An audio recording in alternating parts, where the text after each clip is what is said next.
Hi friends, எல்லாருக்கும் வணக்கம். இன்னைக்கு நம்ம ஒரு டெக்ஸ்ட் ரொமாண்டிக் ஸ்டோரி பார்க்க போறோம். இந்த கதை ரொம்ப நல்லா இருக்கும். வாங்க வீடியோக்குள்ள போலாம்.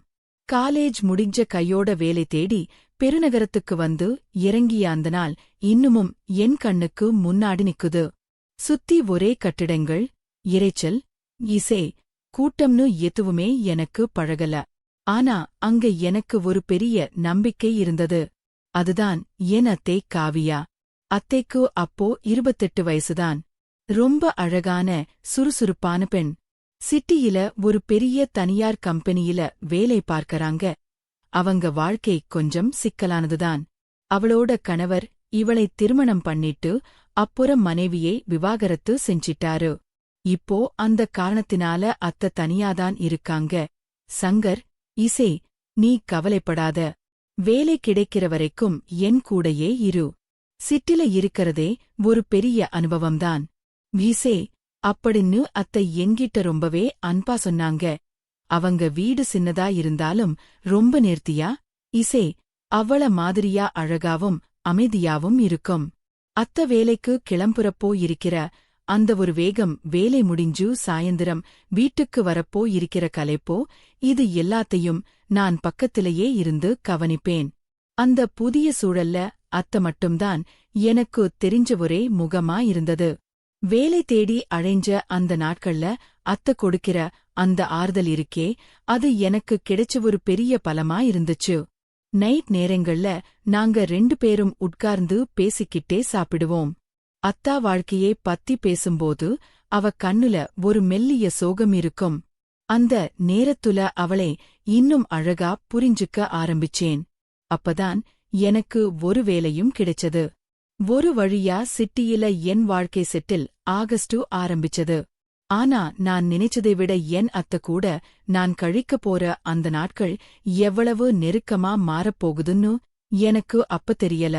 பீசே, அத்தை கூட அந்த வீட்ல தங்குந்துல இருந்து அவளை எப்படியாவது சந்தோஷமா வச்சுக்கணும்னுதான் நான் முடிவு பண்ணேன். அவளுக்கு கிடைச்ச கசப்பான அனுபவங்களை எல்லாம் மறக்கடிக்கணும்னு நினைப்பேன். தினமும் வேலை முடிஞ்சு வந்ததும் வீட்ல சின்ன சின்ன வேலைகளை அவளுக்கு தெரியாமையே செஞ்சு வைப்பேன். சமையல்ல உதவி செய்றது வார விடுமுறையில அவ ஷாப்பிங் கூட்டிட்டு போறதுன்னு அவ முகத்துல ஒரு சின்ன சின்ன சிரிப்பு கொண்டு வரத்தே எனக்கு வேலையா போயிருந்தது. அவளும் என்ன ஒரு தம்பி மாதிரி பார்க்காம ஒரு நண்பனை போல மனசு விட்டு பேச ஆரம்பிச்சா. அன்னைக்கு ஒரு நாள் வேலை முடிஞ்சு நாங்க 2 பேரும் வீட்டுக்கு திரும்பி வந்தோம். திடீர்னு மேகம் கருத்து இடி இடிச்சு மலை கொட்ட ஆரம்பிச்சிடுச்சு. கூட கூட இல்லாம நாங்க 2 பேரும் மலையில நினைஞ்சுகிட்டே ஓடி வந்து வீட்டு வாசல்ல நின்னோம். வீட்டுக்குள்ள வந்து பார்த்தா அத்தை அப்படியே மலையில நனைஞ்சு போயிருந்தா. அவளோட சுடிதார் ஒட்டி தலைமுடியெல்லாம் கலைஞ்சு முகத்துல மலைத்தண்ணீர் விளைஞ்சிட்டு இருந்தது.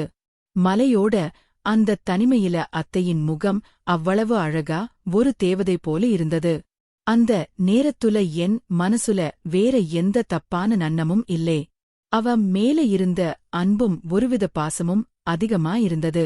அந்த நினைஞ்ச நிலையில அவளை பார்க்கறப்போ அவளுக்கு பெரிய ஆறுதலா இருக்கணும். ஈசே, அவ கவலைகளை துடைக்கணும்னுதான் தோணுச்சு. அவளுக்கு துண்டை எடுத்து தந்து அத்த முதல்ல போய் டிரஸ் மாத்துங்க, இல்லைன்னா ஜலதோஷம் பிடிச்சிரும்னு சொல்லிட்டு நான் என் வேலையை பார்க்க போயிட்டேன். அவளோட அந்த தவிப்பையும் அந்த சூழலையும் பார்க்கும்போது அவன் மேல எனக்கு ஒரு புதுவித அக்கறை குடிக்கிட்டே போறதா என்னால உணர முடிஞ்சது. நாட்கள் நகர நகர அத்தைக்கும் எனக்கும் இடையிலான அந்த இடைவெளி ரொம்ப குறைஞ்சிட்டே போச்சு. அவள துக்கத்தில இருந்து மீட்டு எப்படியாவது சிரிச்சு முகமா வச்சுக்கணும்னு நான் செய்ற சின்ன சின்ன விஷயங்கள் அவளுக்கும் பிடிச்சிருந்தது. நாங்க 2 பேரும் ரொம்ப நெருக்கமானோம். மீசே, சில நேரங்கள்ல விளையாடுத்தனமா அவகிட்ட நான் வம்பு இழுக்கறதும் அவ என் மேல பாசமா கோபப்படுறதுமா அந்த வீடு கலகலப்பா இருந்தது. பல நேரங்கள்ல ரொம்ப சாதாரணமாதான் பழகினோம். ஆனா ஒரு நாள் நான் எதிர்பாராத ஒரு சம்பவம் நடந்தது. அன்னைக்கு மத்தியானம் நான் நல்லா தூக்கத்துல இருந்தேன். அத்தை குளிக்க போறப்போ தச்சல பாத்ரூம் கதவா சரியா சாத்தல போல நான் தூக்கத்தில இருந்து லேசா கண்ணை திறந்து பார்த்தப்போ கதவு இடுக்கு வழியா அவ குளிக்கிறது. அந்த காட்சி என் கண்ணு முன்னால பட்டது. என் மனசுக்குள்ள ஒரு பதட்டம், ஒரு படபடப்போ. ஆனா அதை பார்த்து நான் அப்படியே உறைஞ்சு போயிட்டேன். ஈசே, என் மனசுல ஒரு பக்கம் அவன் மேல இருக்கற மரியாதை இருந்தாலும் இன்னொரு பக்கம் அவளோட அந்த தோற்றம் என் இசே மனசே ஏதோ பண்ணுச்சு. நான் அங்கேயே திகைச்சு போய் படுத்துட்டேன். கொஞ்ச நேரத்துல டேய் சங்கர் கொஞ்சம் ஹெல்ப் பண்றியா அப்படின்னு அத்தை என்ன கூப்பிட்ட சத்தம் கேட்டது. நான் திடீர்னு எந்திரிச்சேன். அவ உடம்புல ஒரு டவல் மட்டும் சுத்திட்டு கதவ ஓரமா நின்னுகிட்டு இருந்தா. அவ முகத்துல ஒரு சின்ன தவிப்போ தெரிஞ்சது. என்னத்த அப்படின்னு நான் தயக்கத்தோட கேட்டேன். ஒன்னும் இல்லப்பா, தலைக்கு தேய்க்கிற ஷாம்புவ உள்ளேயே வச்சிட்டு வந்துட்டேன். அதை கொஞ்சம் எடுத்து தரியா அப்படின்னு மென்மையா கேட்டாங்க. அவன் அந்த டவலை சுத்திட்டு நிக்கிறத பார்த்தப்போ என் கை கால் எல்லாம் நடுங்க ஆரம்பிச்சது. அந்த ஷாம்பு பாட்டில்ல எடுத்துக்கிட்டு நான் அவன் நிக்கிற இடத்துக்கு பக்கத்துல போனேன். அவகிட்ட அதை நீட்டும்போது என் கைய அவன் கையோட லேசா உரசனுச்சு. அந்த சின்ன ஸ்பரிசம் என் உடம்புல ஒரு மின்சரம் போல தாக்கிடுச்சு. ஒரு தவிப்போடும் அதே சமயம் ஒரு பயத்தோடும் நான் அங்க நின்னுகிட்டு இருந்தேன். அவ என்னை பார்த்த அந்த பார்வை அதுவரைக்கும் இருந்த பாசத்தையும் தாண்டி வேற ஏதோ ஒரு நெருக்கத்தை எங்களுக்குள்ள கொண்டு வந்த மாதிரி இருந்துச்சு. ஒரு நாள் ஆபீஸ் முடிஞ்சு வந்தப்போ அத்தைக்கு தலைவலி ரொம்ப அதிகமா இருந்தது. அவ முகத்துல தெரிஞ்ச அந்த வேதனையை பார்த்ததும் என்னால சும்மா இருக்க முடியல. அவள சுத்தி சுத்தி வந்து கவனிச்சுக்கிட்டேன். பீசே, மெதுவா அவ தலைமுடியே கோதிவிட்டேன். மெதுவா அவ தலைமுடியே கோதிவிட்டு சூடா ஒரு கப் டீ போட்டு கொடுத்து அவ நல்லா ஓய்வு கிடைக்கும் வழி செஞ்சேன். நான் காட்டிய அந்த அக்கறை பார்த்ததும் அவ கண்ணுல ஒரு மெல்லிய ஈரம் தெரிஞ்சது. அந்த நேரத்துல எனக்கும் அவளுக்கும் இடையில இருந்த அந்த நெருக்கம் ஒரு எல்லை தாண்டி போறதா என்னால உணர முடிஞ்சது. ஒரு தைரியத்தை வரவழைச்சுக்கிட்டு, அத்தை, எனக்கு உங்களை ரொம்ப பிடிச்சிருக்கு. உங்களை விட்டு என்னால வாழ முடியாது. நாம இசே ஏன் கல்யாணம் பண்ணிக்கூடாது அப்படின்னு கேட்டேன். கேட்ட உடனே அவங்க முகம் ஒரு நிமிஷம் மாறிடுச்சு. சங்கர், இதெல்லாம் சரிப்பட்டு வராதுப்பா. எனக்கு ஏற்கனவே கல்யாணம் ஆகி முடிஞ்சிருச்சு. நாம இப்படியே நண்பர்களா நெருக்கமா இருப்போம். அதுவே போதும் அப்படின்னு கொஞ்சம் தயக்கத்தோட சொல்லிட்டாங்க. ஆனா அவங்க கண்ணுல ஏதோ ஒரு தவிப்பு இருந்தது எனக்கு புரிஞ்சது. மனவருத்தத்தோட பெட்ரூம்குள்ள போய் படுத்துக்கிட்டேன். அத்தையும் என் கூட வந்து பெட்ல படுத்துக்கிட்டாங்க. இசே, அன்னைக்கு நைட் நான் தூக்கத்துல தெரியாம அத்த மேல கை கால் போட்டேன். தூக்கத்துல அது ஏதோ ஒரு சாதாரணமான விஷயமா தெரிஞ்சாலும் அத்தைக்கு ஒரு பெரிய அதிர்ச்சியா இருந்தது. அவங்க தனிமையில பல நாளா தவிச்சிட்டு இருந்த அவங்களுக்கு மனசுக்குள்ள என் மேல ஒரு இருப்பு இருக்கதான் செஞ்சது. அந்த தொடுதல் அவங்க மனசை முழுசா மாத்திடுச்சு. ஏன் நாம மட்டும் கஷ்டப்படணும்?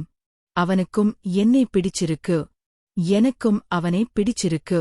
ஏன் ஒரு சந்தோஷமான வாழ்க்கையே தொடங்கக்கூடாது அப்படின்னு அவங்க யோசிக்க ஆரம்பிச்சிட்டாங்க. மெதுவா என்ன அவங்க பக்கத்துல இழுத்து அணைச்சுக்கிட்டாங்க. மறுநாள் விடிய காலையில நான் கண்ணை திறந்த பார்த்தப்போ அத்தை என்னை இன்னும் விடாம அணைச்சுக்கிட்டே இருந்தாங்க. அவங்க முகம் தெளிவா இருந்தது. நான் எந்திரிச்சதும் அவங்க என் கையை பிடிச்சுக்கிட்டு, சங்கர், நேத்து நைட் நடந்ததுக்கு அப்புறம் என் மனசு மாறிடுச்சு. தனிமையில இருக்கறது ரொம்ப கஷ்டமா இருக்குன்னு புரிஞ்சுக்கிட்டேன். நீயும் என்னையதான் நேசிக்கிறன்னு எனக்கு தெரியும். இனிமே நாம பிரிய வேண்டாம். வாழ்க்கையில ஒன்னா சேர்ந்து சந்தோஷமா இருக்கலாம்.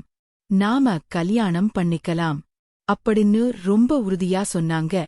அவங்க சொன்ன அந்த வார்த்தையை கேட்டு என் வாழ்க்கையே முழுமையானது மாதிரி உணர்ந்தேன். தனிமையில தவிச்ச நாட்கள் எல்லாம் முடிஞ்சு எங்களுக்கான ஒரு புதிய வாழ்க்கை அங்க ஆரம்பிச்சது. அன்று காலை எங்க வாழ்க்கையின் மிக முக்கியமான நாளா தொடங்குச்சு. இருவரும் திருமணத்திற்காக தயாராகிக் கொண்டிருந்தோம். அத்தன் கண்ணாடி முன்னாடி நின்னு ஒரு அழகான சேலையா கட்டிட்டு இருந்தாங்க. அந்த புடவையில அவங்க அவ்வளவு பேரழகா இருந்தாங்க. அந்த தருணத்துல என் ஆசை என்னால கட்டுப்படுத்த முடியல. அவ பின்னால இருந்து மெதுவா அவள கட்டி பிடிச்சுக்கிட்டேன். என் செயல்ல இருந்த தீவிரத்தை பார்த்து அத்த மெல்லிய சிரிப்போடு, சங்கர், என்ன அவசரம்? இனிமே நான் உனக்குதான் சொந்தம். பீசே, இனிமே நான் உனக்குதான் சொந்தம் தெரிஞ்சு போச்சு. அப்புறம் எதுக்கு இந்த அவசரம்?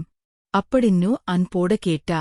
நான் அவ காதுகிட்ட நெருங்கி, அத்த நீங்க எனக்கு சொந்தம்னு தெரிஞ்ச உடனே என்னோட ஆசை கட்டு கடங்காம அதிகமாயிடுச்சு.